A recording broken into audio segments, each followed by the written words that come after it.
Marco, Rui, os Bidon, bem-vindos às conversas musicais. Muito bem. Ou parte dos Bidon, não é? Exato. Parte bem representativa. Espero que sim. Ao longo da próxima hora vamos perceber No final, se mais valia ter trazido outro. Se se conhece assim tão a dizer isso. Pessoal, assim em jeito de brincadeira ou de trocadilho fácil, há carreiras que com tudo para serem boas e são um lixo, e as vossas que com tudo para ser um lixo e tornam-se tão boas. Ui. Nunca tinha visto esta. Foi muito original esta. Esta foi... Pareces um amigo nosso agora. Eu acho que tens toda a razão.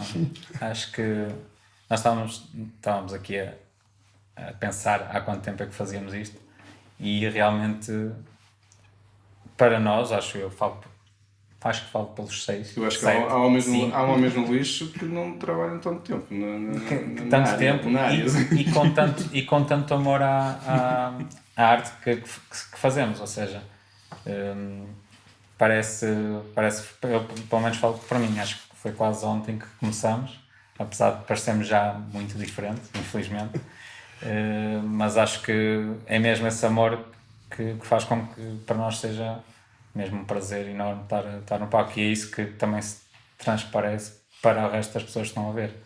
É isso que nos distingue um bocadinho dos restantes grupos musicais. Já foi em 99, não é? Em setembro, ou seja, foi mais ou menos em setembro que os Bidon começaram não como Bidon. Os Bidon são um grupo que se juntou para fazer uma peça de teatro, e que era preciso fazer a banda sonora, mas não havia dinheiro naquela altura, há muito tempo. Não havia dinheiro. Não digas isso. E não havia dinheiro. E então pediram-nos a nós para fazermos alguma coisa que pudesse ser, como o teatro era de rua, não havia linguagem, era tudo linguagem gestual, os atores dançavam, faziam mímica, interagiam com o público, entre eles, e pediram-nos a nós para musicar essa parte. E nós, na altura, já tínhamos bandas normais, de garagem, baterias, guitarras. Bandas normais Bandas normais. Por contraponto ao que acontece agora. Porque para nós é bandas normais daquela altura, ou seja, toda a gente tinha uma bateria, uma guitarra, um baixo, um piano, e nós lembrámos então, porque não íamos buscar às lixeiras da nossa zona lixo, bidões grandes, na altura até eram coisas muito, muito grandes, para tentar musicar esse teatro. A verdade é que para nós aquilo nós começamos em setembro, se calhar os ensaios foram para aí 2 meses de ensaios, depois fizemos algumas atuações em público, e houve muita gente que gostou mesmo muito da parte musical, e nos convidaram para ir fazer alguns cafés-teatros de teatro, porque era a área que nós estávamos a representar. Então havia gente ligada ao teatro que nos ia vendo e ia: porque é que vocês não pegam na parte musical e criam um espetáculo? E eu tenho o prazer de vos convidar ao café-teatro de Aveiro, de whatever. E nós, pela brincadeira, dissemos: por que não? Continuamos, fizemos mais algumas músicas, adaptamos instrumentos do que já tínhamos e criamos uns novos, e começamos a fazer esses pequenos espetáculos de 20 minutos que resultaram tão bem que a partir daí começamos a ter pedidos todas as semanas, e quando nos damos conta, nós tínhamos pedidos de todo lado, éramos nós que recebíamos os pedidos, éramos nós que falávamos com as pessoas, não tínhamos agência, não tínhamos nada. E começamos a ser muito requisitados nessa área dos teatros, que era da área que nós vínhamos. A partir daí foi um rebuliço de coisas que aconteceu até aos dias de hoje. Qual é a primeira reação dos lixeiros quando diz desculpa? A segunda parte da explicação soou melhor do que não havia dinheiro, não é? Sim, completamente. Cortem Também. essa parte. Sim. Parece que somos os resultados da crise. Não, naquela altura, na geração Arrasca, Era arte, Rui. Era arte. Era assim não, que tinha que ser. mas foi propositado, os instrumentos também foram propositados, ou seja, Sim, claro. O pensamento Isso. da peça, o conceito da peça incluía isso mesmo, eram aqueles instrumentos que eram essenciais para fazer a peça resultar. E Aquilo resultou. era na rua e o que estávamos a Não tocar havia- fazia parte da rua também. Não havia amplificação, não havia nada, ou seja, tinha que ser alguma coisa acústico que por si só aguentasse. Sim. E foi isso que aconteceu. Qual é a primeira reação dos lixeiros quando pela primeira vez vocês lá aparecem a pedir coisas para fazer música? Eu não sei, mas eu lembro que houve. Se eu só fui uma vez e achei muito mal.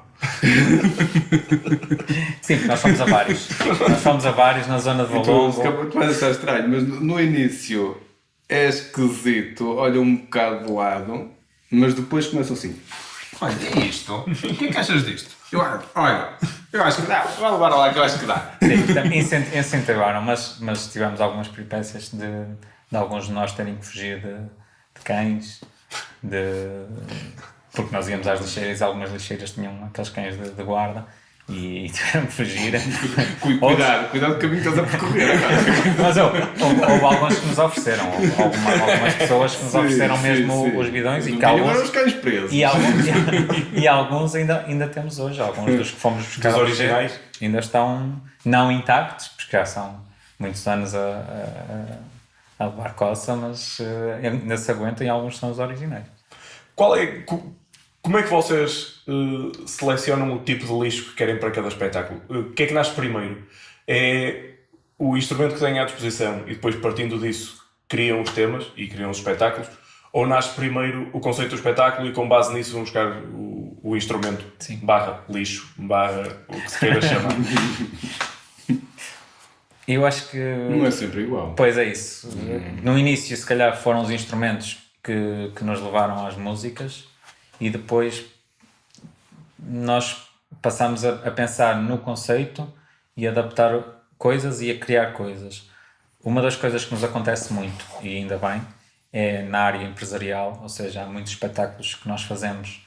Imaginamos uma empresa de ferros que nos pede para fazer um espetáculo com o material dessa empresa. O que é que nós temos que fazer? Temos que ir à empresa, estudar todos os objetos, trazer para casa, engendrar qualquer coisa que dê para adaptar e criar, e a partir daí surge um sketch, porque depois nós passamos a não pensar em termos musicais só, ou seja, não é só uma música, é um sketch que engloba uma parte visual, uma parte de humor, uma parte de luz, de vídeo, ou seja, há muita coisa. Ou seja, no início, se calhar, foram os instrumentos que nos levaram a criar as músicas e os sketches, agora já não tanto, ou seja, já temos tanta coisa, em termos de instrumentos, claro que há sempre muita coisa para criar, e até o nosso corpo é um dos nossos belos instrumentos e que usamos constantemente. Mas não é um lixo. Não é um lixo. Ele está em forma. Eu não posso falar tanto disso. Sim, mas ou seja, não existe limite. Ou seja, tu podes à vontade usar tudo que até agora que nos vieram com ideias, nós acabamos por conseguir dar a volta e utilizar aquilo como um instrumento e criar algo com aquilo.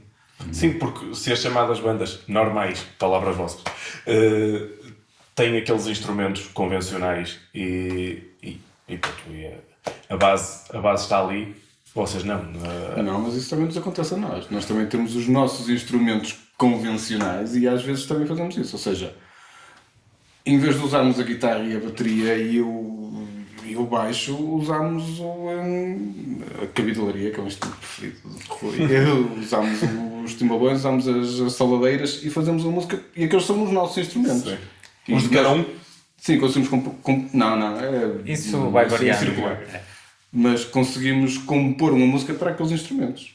Exatamente. Com melodia, com tudo que tu consegues criar com os instrumentos ditos normais. Sim. A questão era mesmo que vocês têm muito mais opções à vossa escolha. Vocês de repente tornaram o leque bastante mais alargado do que aquele que tem um músico mais tradicional. Não é? Pegando no que o Rui estava a dizer há bocado, nós já tocámos para empresas de automóveis e tocámos em automóveis. E olha, acho que foi há 10 anos, tocámos na Casa da Moeda e tocamos com moedas.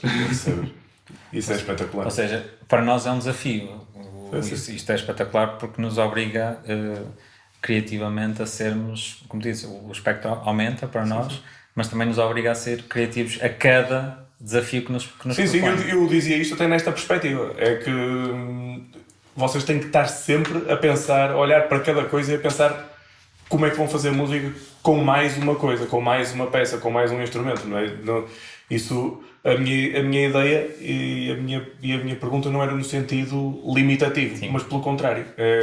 Vocês têm que estar sempre a puxar pela cabeça para descobrir o que é que vão fazer com cada coisa e em cada sítio. Não é? É complicado por exemplo, essa das moedas. Mas é interessante. É um desafio bom, mas às vezes demoramos e demora. É um processo, o processo criativo, tu sabes que o processo criativo às vezes não é nada fácil e quando estamos a falar que somos 6, os 6 a criar o próprio processo criativo é complexo e com 6 pessoas que têm 6 opiniões torna-se mais ainda complexo, mas também o bonito de chegares a um final é perceberes que houve ali um bocadinho deste, um bocadinho daquele e realmente criou-se ali algo interessante com instrumentos que se calhar não eram ditos instrumentos, como o caso da moeda, o caso do carro, o caso de telemóveis, quase todas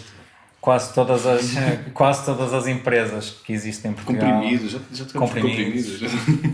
Vocês fazem coisas que muita gente já algum dia desejou fazer, bater um carro ou partir um vidro. Ou... vocês têm o prazer de fazer isso profissionalmente, isso é ótimo, não é? Partir um vidro não me lembro. Nunca partiu. Não, vidro não, mas não fomos nós. Mas amolgar já... Mas amolgar carros. Por acaso foi interessante, que foi uma marca de automóveis que nos contactou porque ia fazer uma apresentação de um carro. Aliás, já tocamos com 2 marcas de carros, mas essa foi especial porque... Até tocamos com 3, já estás a esquecer. Já me estou a esquecer, se calhar. Mini. Sim. Quando fui no casino Toyota. de Lisboa. Sim. Toyota. E quando fui agora em Aveiro. Eu estou a deixar de dizer as marcas, que assim não sou eu que me... Marcas a nível de para se me quiserem patrocinar... Se as marcas não patrocinarem o programa, nós vamos pôr pis. Exatamente. No caso da Toyota foi mesmo muito interessante porque nós, em termos criativos novamente, tivemos uma noite para criar o espetáculo que íamos ter no dia seguinte. Ou seja, nós fomos para Lisboa, eles deram-nos as peças durante a tarde, nós levámos as peças connosco, experimentámos algumas, depois fomos para o hotel. No hotel idealizámos o que queríamos, fomos no dia seguinte de manhã ensaiar antes do evento ocorrer e depois atuámos com as peças. Ou seja, foi complexo, mas dá uma pica descomunal trabalhar dessa maneira, apesar de ser muito em cima dos joelhos, é espetacular. Pois é um stress, mas depois o resultado compensa esse stress. Exatamente. Estamos à espera agora de uma máquina de autocarros. Que parece. Autocarros nunca aconteceu, é verdade. Ainda não. Voltando um bocadinho atrás novamente, como é que a coisa passa desse conceito inicial em que vocês tocam em teatros e estão ainda como um grupo a organizar-se para os passos seguintes e a profissionalização da coisa? E quando é que passam a chamar-se Bidon, por exemplo? Como é que isso depois avançou? O nome foi logo... Bidon foi logo de início? Foi logo. A peça chamava-se Bi, de ser, e nós usávamos instrumentos bidões. Então foi a associação, porque o nosso nome é BE-DOM, soa Bidon, mas escreve-se assim. E na altura foi logo no primeiro concerto. Nunca temos um concerto sem saber. Exatamente. O concerto em nome individual foi logo com esse nome e continuamos, apesar de já nos terem chamado de coisas que tu possas imaginar, mas o nome ficou aí. Em termos de mudança, foi gradual, não foi? Pois, acho que foi mesmo. O nosso trajeto foi sempre assim. Acho que o único momento que houve ali um clique maior. Estou-me a lembrar de uma fase engraçada. Foi isso que aconteceu. Nós começamos com peça de teatro de rua e foi a primeira vez que tocámos, foi assim. A seguir foi tipo café-teatro. E depois tivemos uma fase que foi matinés de discotecas. Sim. Também. Como é que faziam música e Muito mantinham este interessante. Juntávamos as duas coisas. Juntávamos a nossa parte que já tínhamos criado e atuávamos por cima de músicas também. Ou seja, era uma mistura de várias coisas. Mas ainda não nos chamava para o sexta à noite, ou sábado à noite. Não, era domingo de tarde. Era domingo de tarde. Era, por acaso, agora que já não me lembrava disso. Fizemos algumas discotecas Tentaste assim. esquecer Tentei isso. E tivemos uma fase também muito interessante nessa altura, que foi percorrer muitas escolas. Havia muita situação em que nós íamos às escolas aqui da zona do Porto, em que fazíamos... foi o nosso início também da parte mais educativa, que estávamos com os miúdos, víamos os instrumentos com eles viam os instrumentos, até se criava ali qualquer coisa, deixávamos eles experimentarem os instrumentos e tocávamos 15, 20 minutos. Também foi mais ou menos nessa fase. Mas acho que o clique maior para profissionalizarmos a questão foi, nós fomos fazer uma atuação em Viseu, quando foi o tsunami do Japão, acho eu. Não, foi da Indonésia. Foi na Indonésia. Um tsunami. Foi um tsunami na Indonésia, peço desculpa. Ignorante. Inteligente, nota-se logo.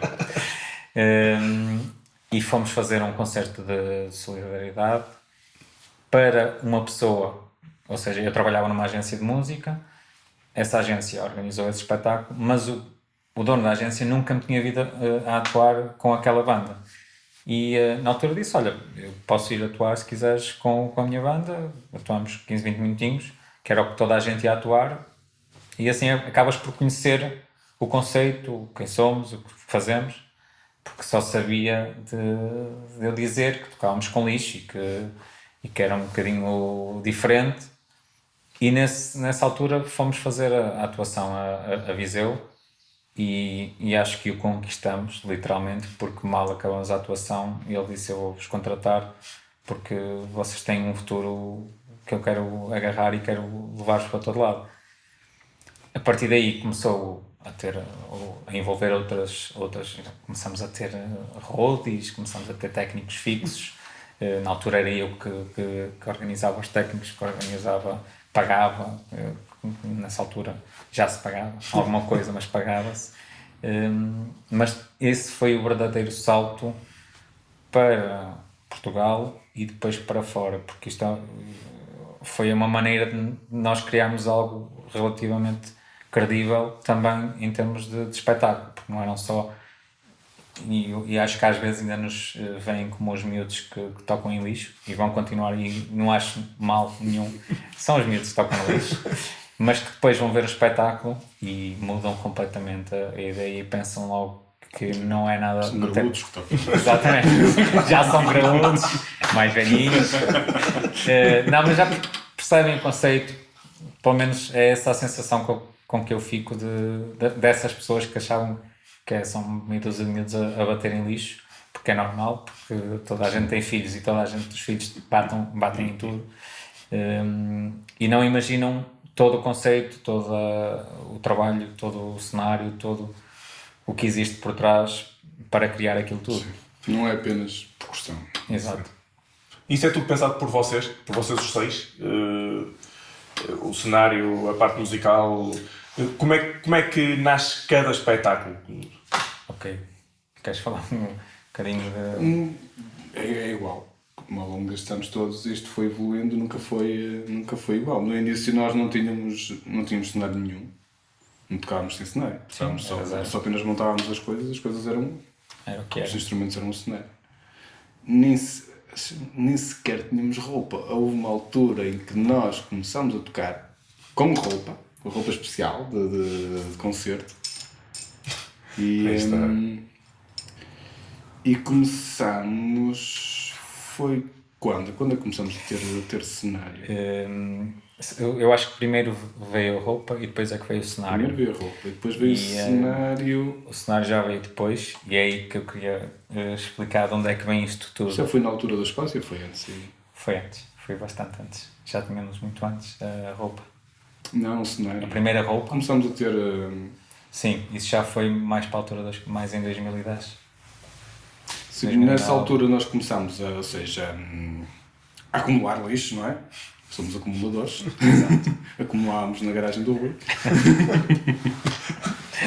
Em duas garagens. Começamos a acumular lixo, não é? E enquanto houvesse espaço dentro do caminhão, era o que levávamos e arranjámos, assim, bem arranjadinho ao longo do palco. Passámos também a meter backdrops com... Veja um concerto, claro. Bom pesquisar a imagem. Sim, não se pode revelar tudo também. Sim. Eu estava a dizer, em termos da roupa, isto que vocês veem, isto foi um naufrágio de um navio, de um contentor de tecido que estava abandonado, e nós fomos a uma loja que vende tecidos e eles tinham isto lá encostado num canto e nós dissemos: é aquilo que nós queremos. Podia ser mais apropriado. É aquilo que nós queremos. Isso é a história mesmo à vossa espera. Estava. Íamos lá para pesquisar outra coisa e acabámos por pararmos com aquilo. É mesmo aquilo que nós queremos. E foi daí que surgiu a roupa e o backdrop, que é todo ele também feito com peças de tecido que estava debaixo do oceano e que alguém conseguiu ir lá levantar e trazer para nós. Não foi para nós, mas acabou por ser. Sim, e em questão de temos algumas pessoas que trabalham connosco. Temos uma pessoa que fez a roupa, temos outra pessoa que trabalha, que nos ajuda na criação dos cenários também, que é o Filipe. A Betty ajudou-nos sempre com a primeira roupa, e depois com a segunda, e depois com tudo que nós queremos de adereço e tudo que é necessário, ela faz-nos isso.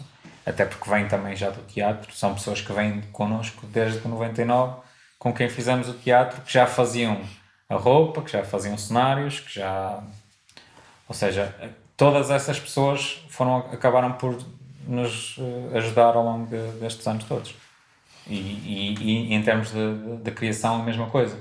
Fomos sempre os 6, depois houve uma altura que, como é normal, precisávamos de algum para substituir outra pessoa. Em Portugal, música ou espetáculo não é 100% viável, ou seja, havia datas que não dava, então ia outra pessoa, e quando essa pessoa ia ao ensaio acabava por trazer alguma coisa nova e outro instrumento diferente, uma ideia diferente, ou seja, acabávamos sempre por estar sempre a acumular ideias e a criar novas coisas para melhorar o espetáculo e ir adaptando o espetáculo e irmos trocando sketches. Ou seja, o espetáculo do início para agora deve ter 3 ou 4 músicas, sketches originais. O resto foi sempre alternando e criando novo e tirando, porque já não se adaptava ao timing ou à era que nós estávamos. Ou à qualidade. Ou à qualidade que nós fomos adquirindo. E que estão impondo a vossas próprias. Que nós fomos impondo a nós próprios, exatamente. Claro. Vocês consideram-se mais músicos, atores, recicladores ou tudo? Tem que ser tudo. Não consegues separar uma coisa da outra. Até acho que o espetáculo, se fosse apenas uma dessas facetas, ia ser aborrecido. Eu estou a perceber que no vosso... Até primeiro que já tinha lido e conhecia o percurso, tenho acompanhado com muito interesse o vosso percurso, que acho incrível. E também percebo, por aquilo que vocês dizem, que há um antes e depois da Escócia. Porquê? Como é que lá vão parar? E o que é que depois representa lá estarem e atuarem no festival em que atuaram? Contem um bocadinho essa história e como é que tudo se processa à volta. Não é só a Escócia. Eu estava a dizer há pouco. Houve, digamos que, solavancos ao longo da nossa existência que obrigaram a criar coisas específicas, ou a melhorar, ou a mudar, ou a evoluir. E isso depois vai-se... Ou coisas que depois existiram momentaneamente e depois deixaram de existir, deixámos de usar. E há coisas que nós até utilizamos que depois nem todos os sítios permitem que a gente o faça, ou coisas que se calhar eram demasiado arriscadas e falharam tantas vezes que as deixamos de usar.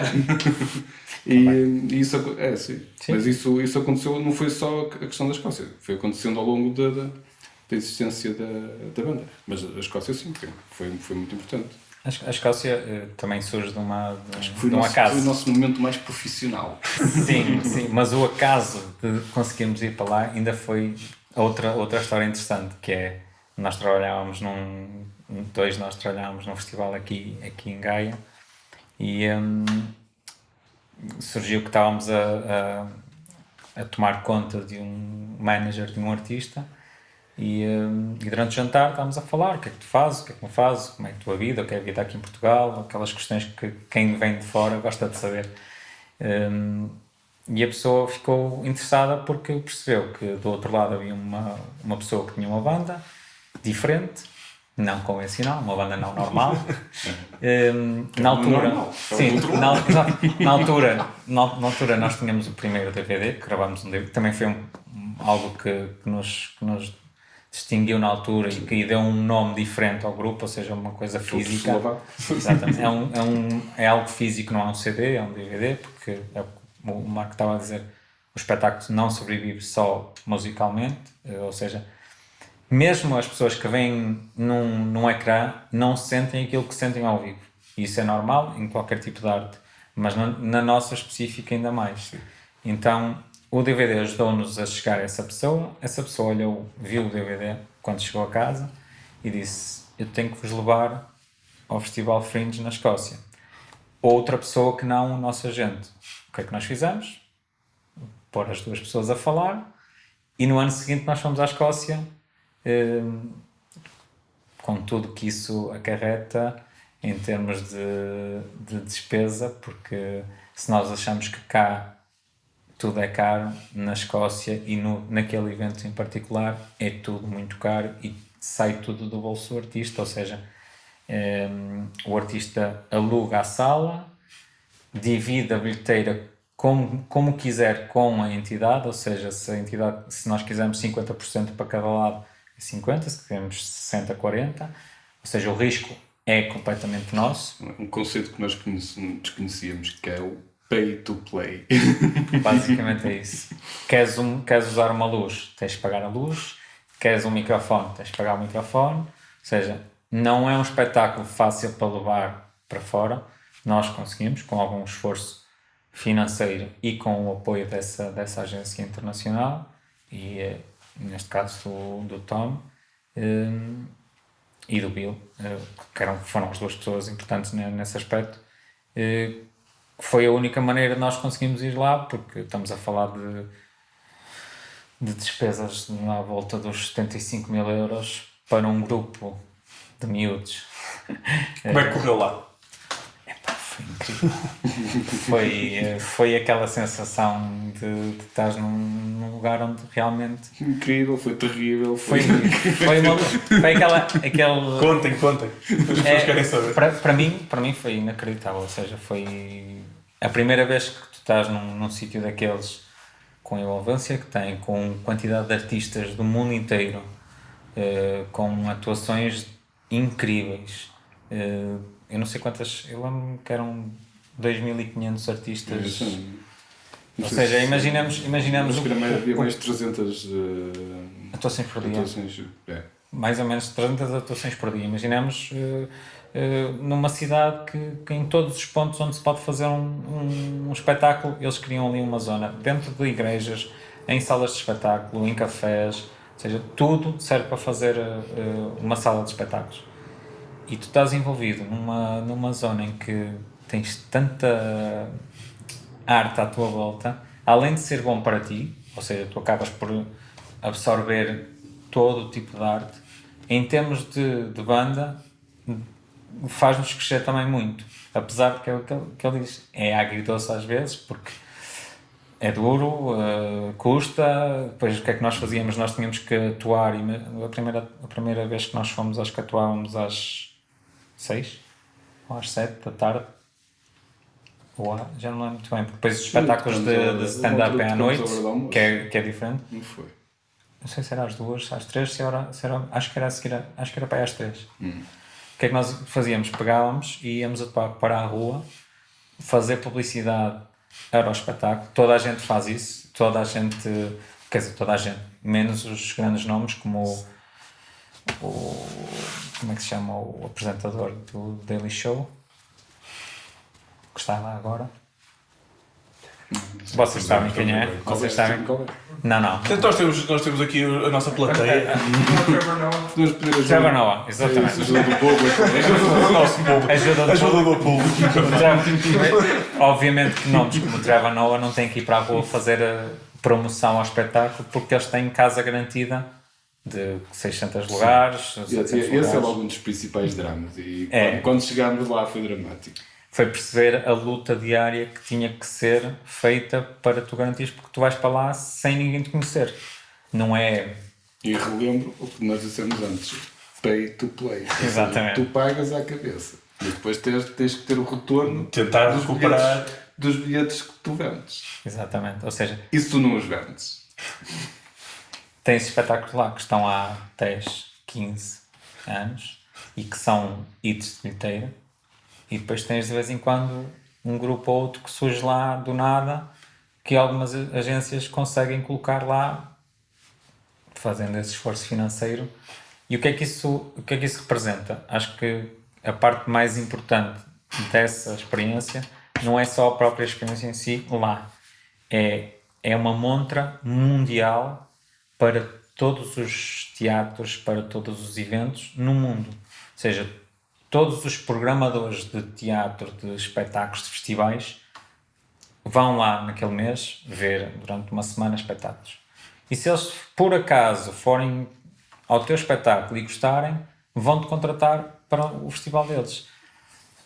Seja na África, na Ásia, em qualquer país, em qualquer continente, qualquer país, tu notas e depois notas que às vezes olhas para o público e nós tínhamos essa tentativa de perceber, porque tínhamos acesso a saber se havia reservas de agentes internacionais que iam ver o espetáculo, que também é uma coisa que às vezes eu preferia não saber, essa pressão de ter alguém ali que nos pode eventualmente contratar para ir a outros sítios. Ou reviewers também. Ou reviewers. Sim. Que também era uma coisa importante no próprio festival, que era Depois havia a crítica que é muito feroz lá, que conseguem tirar o espetáculo quase abaixo ou conseguem levar o espetáculo e ter a casa sempre cheia. Acho que nós passamos ali no intermédio, tivemos muito boas críticas, tivemos outros críticos que nem sequer comentaram, ou seja, nós ficámos ali, mas acho que resultou tão bem que nos convidaram para ir novamente. Aí já convidaram e não foi autoproposto, ou seja, convidaram-nos a voltar porque acharam que o espetáculo tinha qualidade para voltar lá. E foram novamente. Voltamos mais duas vezes. Voltamos mais 2 vezes. Em 2011 acabámos por ir à Inglaterra 2 vezes por causa da Escócia. Depois em 2013 fomos a Macau. Em 2014, se não me engano, fomos à Escócia novamente. E em 2015 novamente à Escócia, que foram 2 anos seguidos. Certo? Sim, Exatamente. Como é que vos têm recebido lá fora? É com surpresa ou as pessoas já estão mais habituadas a coisas fora da caixa? Se for no Fringe, por exemplo, o festival de fora da caixa, não é? O festival é fora da caixa. Nós lá éramos normais. Exatamente. Das poucas vezes que nos sentimos normais. Exato. Nós tentámos nós criámos um impacto para o público e para nós também. Que é, nós tínhamos uma caixa toda forrada a pano e a primeira música era tocada dentro de nós só com as nossas sombras. E então era sempre uma surpresa quando o pano baixava. Era uma surpresa para nós ver se a casa estava com 10 pessoas ou 400. Era tentar perceber. De todas as vezes que se vai, é um E se bocadinho isso. tivessem 10, não ter aquela cara alegre na mesma. E para o público perceber o que é que estava no palco, porque não... Acho que mesmo cartaz isso não divulgava muito.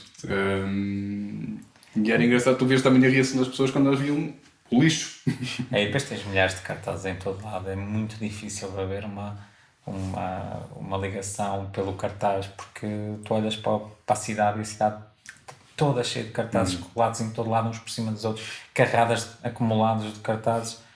É muito difícil. Ou era as tais críticas que às vezes dava para chegar a algum lado e as pessoas notarem o teu nome. Ou trabalhar. ou então trabalhar e ir para a Todos os rua, dias sair para a rua. que era o que nós fazíamos, era o trabalho diário, e às vezes íamos 2, 3 vezes, outras vezes íamos só simplesmente com meia dúzia de instrumentos, distribuir flyers a avisar do espetáculo do dia seguinte. Na Royal Mile às vezes fazíamos algumas atuações que tu podes Às vezes tocávamos para a BBC. convidaram Só para deixar. Mas tocávamos para a não, BBC. sim, para a BBC, para alguns eventos denominados os melhores espetáculos do Fringe. Volta e meia havia... No museu, quando tocámos também no museu, em Edimburgo, à noite. Ou seja, convidávamos para algumas coisas enquanto lá estávamos. Era um mês e meio em que nós tínhamos um dia de folga. Atuávamos todos os dias, uma vez, mais as outras vezes todas que andávamos com a mochila às costas e os violões às costas a atuar em todo lado. Não é propriamente aquela viagem de passeio de vamos passear. Não, nunca foi, e todas as vezes que fomos foi sempre nesse registro. Obviamente que há países e há países. Por exemplo, nós fomos, lembro-me, na Alemanha, que eu não estava à espera de uma reação tão típica de português. Mais quente, em que tu notas que as pessoas estão mesmo a adorar e vão no final e querem falar contigo e tudo mais. E tivemos casas cheias durante uma semana. Acho que foi uma semana, não foi? Foi Sim, uma semana, sim. ou seja... Não chegou uma semana. É diferente, tu tens uma percepção de que vais chegar e que alemães são frios e não senti isso. Fomos à França, a mesma coisa, achei que ia ser muito complexo. Não, foi espetacular, boa reação. Na China, eu acho que China e o Bahrein são países diferentes porque as culturas são diferentes, mas mesmo essas, a reação era sempre positiva, ou seja, tinhas a reação no lado chinês que era todos os telemóveis, ou seja, nós atuávamos para uma plateia, não era para uma plateia, era para uma plateia de telemóveis, que estavam as pessoas, estavam as famílias, todas a ver. E no fim, filinha para tirar fotografias. Exato. Tudo muito organizado, tudo muito correto, tudo limpinho, aquilo era 5 estrelas. Agora, para nós, ocidentais, é uma cultura diferente, mas também atuávamos 4, 5, 6 vezes por dia, fisicamente esgotante, durante um mês e meio, e aí tínhamos uma folga. Temos duas. Duas por semana? Não, pois, um mês e meio. Duas durante esse tempo todo, ou seja, um mês e meio, nós atuámos 5 ou 6 vezes por dia, em vários sítios de um edifício, que é o maior casino do mundo, o Venetian. Ou seja, nós atuávamos à porta do casino, depois levávamos instrumentos para uma zona onde havia gôndolas, depois íamos para outra zona dentro do casino, depois íamos para... Ou seja, percorríamos todo o edifício 5, 6 vezes. A reação é sempre a mesma, é de espanto, mas depois daquele primeiro impacto, acho que a reação, nunca houve uma reação que fora eles vibram depois em casa, quando veem as filmagens. que é o que acontece. Lá no local, não. Depois chegámos a Hong Kong, no único dia de folga que tivemos, fomos a Hong Kong, e tivemos pessoas dentro de uma loja, todas histéricas, porque queriam tirar fotos com alguns de nós, porque tinham visto no dia anterior, e tu dizes, isto não é, nós não somos uma estrela mundial, mas é aquela sensação de... Passaram a ser ali. Passámos pelo menos aquele bocadinho serviu para nós dizermos, não, o espetáculo resultou, está a chegar às pessoas, e as pessoas querem conhecer, querem tirar uma foto, querem dizer qualquer coisa que eles não diziam, não falavam inglês. Lá acontecia. Exatamente. E na Escócia também acontecia, bastantes vezes isso. Virem pessoas ter connosco e dizer, tinham visto, tinham gostado muito de tudo. Isso é... Esse feedback é brutal. Portugal nunca acontece. É Portugal também, nós estamos a brincar. Estamos a falar só da parte do estrangeiro. Portugal, como é óbvio, também. Estamos a falar com uma banda mega internacional, mas Portugal já é... Não. É só que estamos a falar da parte do estrangeiro. É normal que nós chegamos lá fora e o impacto que tem para nós é muito bom, porque é sinal que estamos a fazer qualquer coisa correto. Obviamente até em representação de Portugal, não é como sempre. Exatamente. A bandeira de Portugal está sempre bem representada nesse aspecto. E em outros também. Como é que se organiza a logística para ir para tão longe? No caso da Ásia, por exemplo, vocês não podem recorrer a uma empresa de aluguer de backline, não é? Porque os vossos instrumentos não estão lá disponíveis. Vocês levam ou chegam e vão à procura de lixo local? Como é que funciona? Acho que das 2 vezes foi contratado pelo promotor do evento, não foi? E foram de avião, claro. Não, há coisas... Levaram daqui, Sim. Há coisas, por exemplo, nós para irmos para alguns países, por exemplo, quando é na Europa, o que fazemos é alugamos uma carrinha, um mês, uma semana, vamos de viagem, alguns de nós, ou um de nós e um técnico, ou um de nós e um roadie, e... Só quero acrescentar que a carrinha é sempre top. É tirar à sorte quem é que vai de carrinha ou... O normal é ir alguém comigo. É o que acontece. Não, acontece é que nós todos trabalhamos, temos empregos e normalmente, como é isto, é no verão, tentamos que seja pelo menos duas pessoas, porque a viagem é cansativa e não convém estar a conduzir 12 horas por dia seguido. Conta da primeira vez. Posso contar a primeira vez? Não foi a primeira, foi a segunda que foi. Nós alugámos uma carrinha, a carrinha veio, não era a carrinha que nós tínhamos alugado, era uma carrinha muito pequenina, então foi muito ajuste a entrar tudo lá para dentro, caía o óleo da carrinha e nós chegamos a Paredes e o eixo caiu. Também já estavam perto do destino. Foi meia hora de viagem, toca a voltar para trás. O que é que isso implicou? Nós fazemos depois a viagem com muito menos horas de tempo, ou seja, tivemos que conduzir muito mais horas por dia. Depois para a Alemanha, França e Itália. Para a Itália fomos de avião, também foram empacotados. O que nós fazemos? Nós fazemos tipo caixotes grandes com os bidões maiores, levam todos os outros lá dentro, o que puder entrar, vão identificados, e depois chegas ao destino e o que mais acontece é a polícia parar-te, encostar-te, obrigar a explicar, nós obrigamos a ver os vídeos, a mostrar que vamos para aquele festival ou que vamos para, no caso do Bahrein, foi necessário alguém da empresa que está ligado ao príncipe que por acaso é quem manda no festival, que é o da Fórmula 1, ir ao aeroporto e dizer que vinham da parte deles, ou seja, a partir daí já não há problema nenhum. Estavam sem credibilidade nenhuma. Mas eu tinha um capacete que era assim tipo um globo, é um candeeiro de rua, é mesmo candeeiro. É mesmo candeeiro. Daqueles que foi-nos oferecido. Sim, mas com os e no Bahrein ele ficou Não. assim com um buraco, que eles abriram um buraco lá para ver o que é que estava lá para dentro. ver que isso é normal, acontece, não há nada a fazer, mesmo na passagem. Mas é o meu capacete. Estou a dizer isso que não era o teu capacete. Era o meu.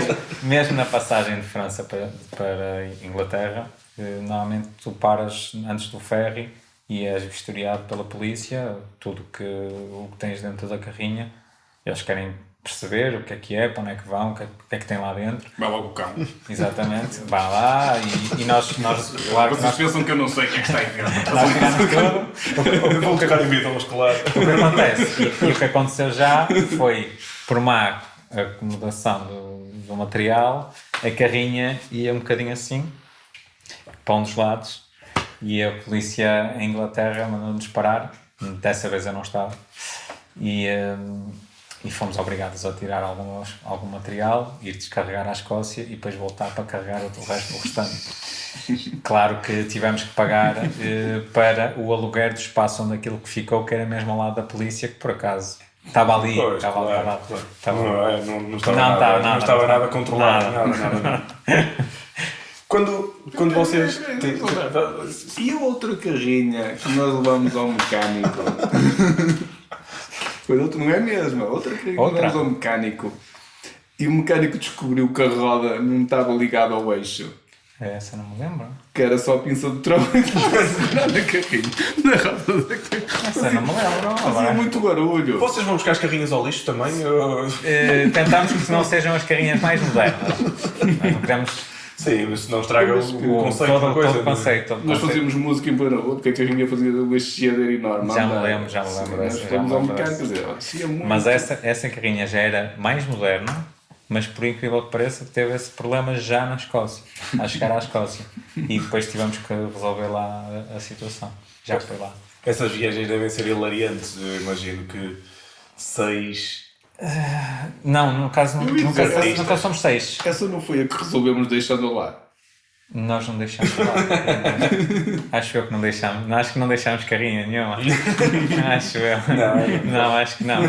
Mas nós nunca somos 6. Aí é que está. Vão menos ou mais? Não, vamos sempre muitos mais. Mais pessoas, Mais equipa pessoas. técnica, Nós fazemos agência. questão. Nós fazemos questão. Agência, vai o nosso agente de vez em quando só para fazer de conta que está lá. Sim, fazer os connects. Trabalhar muito. Trabalhar quando é assim. muito. Não, nós fazemos questão sempre de levar pelo menos um roadie nosso, ou 2, porque em termos de logísticos, mesmo durante o espetáculo, é necessário esse apoio. Fazemos questão de levar o nosso técnico de luz e o nosso técnico de som, porque são coisas específicas. Fazem parte do espetáculo. E o nosso técnico de som já leva os microfones específicos para nós, já os comprou deliberadamente para nós, tem lá as indicações todas, ele só os usa mesmo para nós. O Tulipa também já está há muito tempo connosco e é muito difícil, pode acontecer, e para nós poupar-nos algum dinheiro eles programam o espetáculo todo, e depois, passado uma semana de estar lá o técnico residente a ver como se faz, fica essa pessoa responsável. Sim, passa o testemunho. Passa o testemunho. Já aconteceu, por exemplo, nós da segunda vez que fomos à Escócia, ser o mesmo técnico, contratarmos o mesmo técnico que já tinha sido da primeira vez, ou seja, ele já conhecia alguma coisa, já tinha noção de como é que nós queríamos as coisas, como é que nós queríamos os microfones, onde é que punhamos, o tipo de som que queríamos. Facilita bastante, porque em termos tens que passar aquela fronteira de ser um técnico normal para um técnico normal. Sim. Há sempre requisitos, tem que ser cumprido. Exatamente. E por falar em normal ou anormal, nós, com em brincadeira, claro, o Miguel Belo é o agente ideal para apanhar uma banda como vocês, não é? Eu conheço, com um grande abraço ao Miguel, que é uma pessoa de quem eu gosto muito. Mas eu já falei várias vezes com o Miguel sobre vocês. Estou a perceber, deve dinheiro. Ou ele Pagou qualquer coisa, vocês sabem bem. como ele se mexe. Pagou-te bem. Vocês sabem como o Miguel Por se mexe. acaso acho que foi uma relação, sempre uma relação boa para ambas as partes. Acho que nós também abrimos muita porta ao Miguel, principalmente lá fora, e ele é um excelente agente. Não é um excelente realizador, mas é um excelente agente. Ele tenta e quer. Está no bom caminho, diz que vai ganhar um prémio, mas não, é uma excelente, principalmente é das poucas pessoas honestas dentro da nossa área. Há poucas pessoas que são realmente honestas para com os artistas, e estou a falar principalmente em termos de agências e tudo mais, que há sempre aqueles atritos de dinheiros, de um quer mais e outro quer menos, e acho que nós nunca tivemos esse problema, e acho que nunca vamos ter, porque realmente confiamos no Miguel e no trabalho que ele faz. Acho que é uma pessoa que vende muito bem o artista que tem. Sim, e acho que vende com paixão, não é? Eu acho que, aliás, vocês têm muito essa característica. Eu acho que toda a gente que trabalha convosco, e eu conheço algumas pessoas que trabalham diretamente convosco ou que vão trabalhando, algumas pessoas, depois falam... Ai, meu Deus, não gosto. Pois é, isso. Más e boas pessoas que se vão cruzando convosco.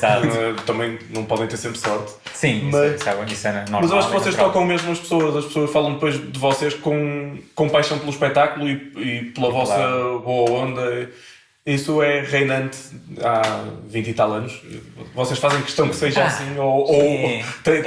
Tem os seus dias, e principalmente na parte da criação é muito complexo, porque são muita gente, muito ego, e tu sabes que dentro de uma banda há muita... Eu acho que não é essa a pergunta. Sim, mas o que passa para fora, e realmente nós somos amigos, basicamente a base disto é toda a amizade, e acho mais do que o espetáculo, mais do que tudo isso, nós gostamos de estar uns com os outros e fazemos questão de estar uns com os outros, agora menos por causa da fase que estamos, mas nós gostamos realmente de estar uns com os outros e passar um tempo a rir uns com os outros. Acho que é o principal. E acho que isso também se expande às pessoas que passam mais tempo, que trabalham mais connosco. Também não são só pessoas que estão a trabalhar connosco ou que nos estão a ajudar, acabam-se por se tornar amigos também. Sim, e fazem parte dos Bidon, mesmo nós estando a trabalhar, são nossos, são mesmo nossos.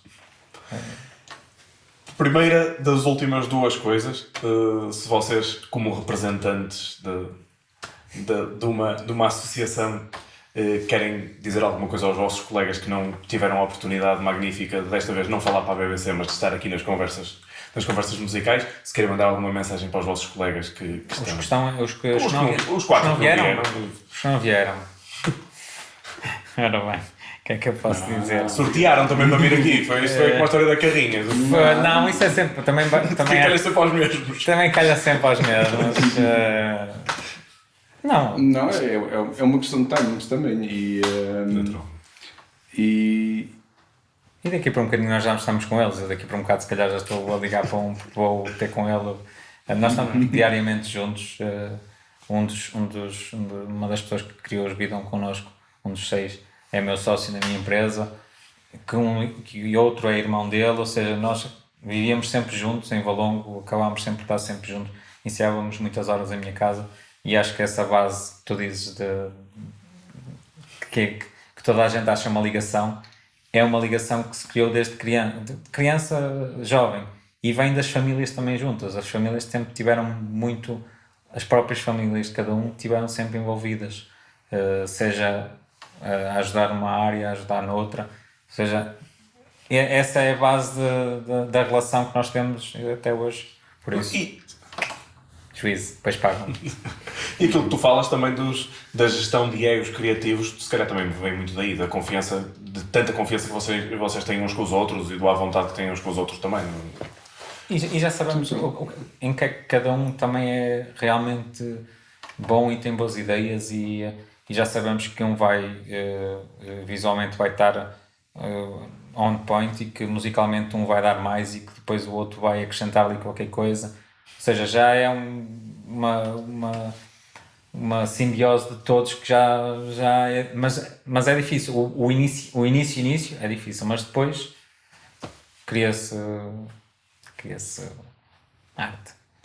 Marco, Rui, os Bidon, nós estamos mesmo a terminar. Custa-vos muito quando chega o dia de um instrumento voltar para o lixo?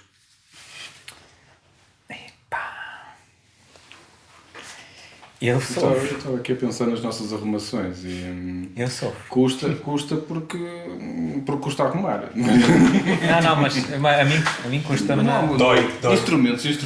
Não há muitos instrumentos que eu não tenho deitado fora. As prateleiras, alguns bidões já foram à vida. Mas foram porque já não dava mais. Não, já estavam completamente desgastados e já nem sequer dava timbre, ou já não dava nada. Ou a madeira, por exemplo, nós usávamos alguns instrumentos com madeira, a madeira estava completamente podre e nem sequer se aguentava. Ou seja, nós queríamos fazer um museu, mas o Rui queria-nos fora da garagem. Pois é isso. Houve uma altura que teve que ser, teve uma altura que a acumulação era tanta que, e para nós foi bom arranjarmos um armazém nosso. Devemos ter ali Chaleira 1999, 2017. Nós vamos criar. Eu prometo que vou criar. 2005, 2015. Revelado em primeira mão nas conversas musicais, os Bidon vão ter um museu e nós vamos ter todos a oportunidade de lá passar. Museu Armazém, que é muito coisa. Muito obrigado por terem cá estado. Obrigado. Parabéns pelo vosso trabalho e muitas felicidades para o futuro. Obrigado. Obrigado.